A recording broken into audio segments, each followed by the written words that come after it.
আরো কাছে আসো। হ্যাঁ স্যার আজকে আমি চাই যাতে করে আমরা এই আপনার এটা দিয়ে সারাদিন অত্যন্ত পরিশ্রম করতে সকালে এসে সন্ধ্যা পর্যন্ত এই জন্য এগুলোকে যেন অনেক সময় আমরা ভুলে যেতে পারি এবং আমাদের যে মন মানসিকতা চাঙ্গা থাকে উৎফুল্ল থাকে সেজন্য আমরা প্রায় সময় আমরা বিভিন্ন প্রোগ্রাম করে থাকি আগামী যে শুক্রবার আমাদের হাসের প্রোগ্রাম এই সম্পর্কে কিছু বলেন। থ্যাংক ইউ হাবিবুল ভাই। আসলে সারাদিন ব্যস্ততার পরে আমরা যারা বাংলাদেশ আমার যারা আমরা মিটিং করলাম যে আসলে আমাদের একটা পার্টি করা দরকার।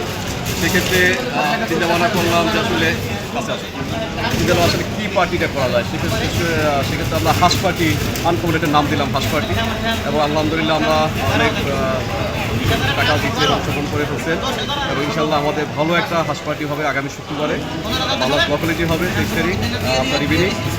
তো এই খাদিকুল বাড়ির মাধ্যমে আপনারা যারা পেজে আছেন বাংলাদেশ কলেজ থেকে যা প্লাস আদার্স যারা আছেন আপনাদের সবাইকে দাওয়াত থাকবে এবং আনকমন একটি আমাদের হাঁস পার্টি সেটা দমদমাটভাবে আমাদের এই অনুষ্ঠানটা হবে এবং সবাই অংশগ্রহণ করবে এবং আনন্দমুখর পরিবেশে চমৎকার একটি পরিবেশে আশা করি আমাদের এই হাঁস পার্টিটা হবে। আনকমন একটি আমাদের একটা পার্টি এবং এইভাবে আমরা করে যাচ্ছি, বিগত দিনও আমরা করে আসছি, সামনেও আমরা সুযোগ পেলে করব এবং করতে থাকবো ইনশাল্লাহ। আপনাদের সকলের অংশগ্রহণ এবং সকলের দাওয়াত থাকবে, আমন্ত্রণ থাকবে যাতে করে আমাদের ভবিষ্যৎ যে আনন্দ ঘন যে মুহূর্ত যে পরিবেশগুলো তৈরি করবো বা বিভিন্ন ধরনের আয়োজন করব সেই আয়োজনে সবাই যেন অংশগ্রহণ করতে পারেন এবং সবাই যেন আনন্দিত হই এবং সবাই যেন একাত্রে থেকে ইউনিটিটা আমাদের স্ট্যান্ড করে আমরা সামনে এগিয়ে যেতে পারি। এভাবেই আমাদের মোটামুটিভাবে পথ চলার দিনগুলো আমরা ঠিক করে ফেলেছি এবং আশা করি সবাই আপনারা আমাদের সাথে থাকবেন। ধন্যবাদ। আপনাকে আরেকটি প্রশ্ন যে আমি একটা খুব আনকমন একটা স্পর্শকাতর বিষয় খুবই গুরুত্বপূর্ণ বিষয় জানতে পারলাম, যেভাবে হোক আমি জেনেছি আপনার পিতা একজন শ্রদ্ধেয় শিক্ষক ছিলেন। শিক্ষকরা হলো জাতি করার কারিগর এবং আমি শুনেছি আপনার পিতা ধূমপানমুক্ত পরিবেশের সম্পর্কে জীবনযাপন করেছেন, বিড়ি সিগারেট তিনি কখনো কোনো জীবনে খান নাই, যার ফলে আমার কাছে প্রতীয়মান হচ্ছে এবং অনুমান নির্ভর হচ্ছে যে আপনার যে বডির ফিটনেস ফিজিক্যালি যে ফিটনেস খুব সুন্দর চমৎকার, মানে দেখতে কেমন লাগে আপনার ভিতরে একটা নূরের চেহারা। তো এই ধূমপানমুক্ত জীবন পরিচালনা করলে আমরা কী কী উপকার হতে পারি এই বিষয়ে একটু সংক্ষিপ্তভাবে যদি বলতেন। ধন্যবাদ। তোমাকে আমি উত্তর দেওয়ার চেষ্টা করবো। সেটা আসলে আমার বাবা হাই স্কুলের শিক্ষক ছিলেন, রিটায়ার দিয়েছেন এবং তিনি তার জীবনে সিগারেটের টান করে দেন নাই, ধূমপান করেননি এবং তার সবচেয়ে বড় আদর্শ যেটা আমি দেখছি যে কোনোদিন কোনো চায়ের দোকানে বসে আড্ডা দেয়নি।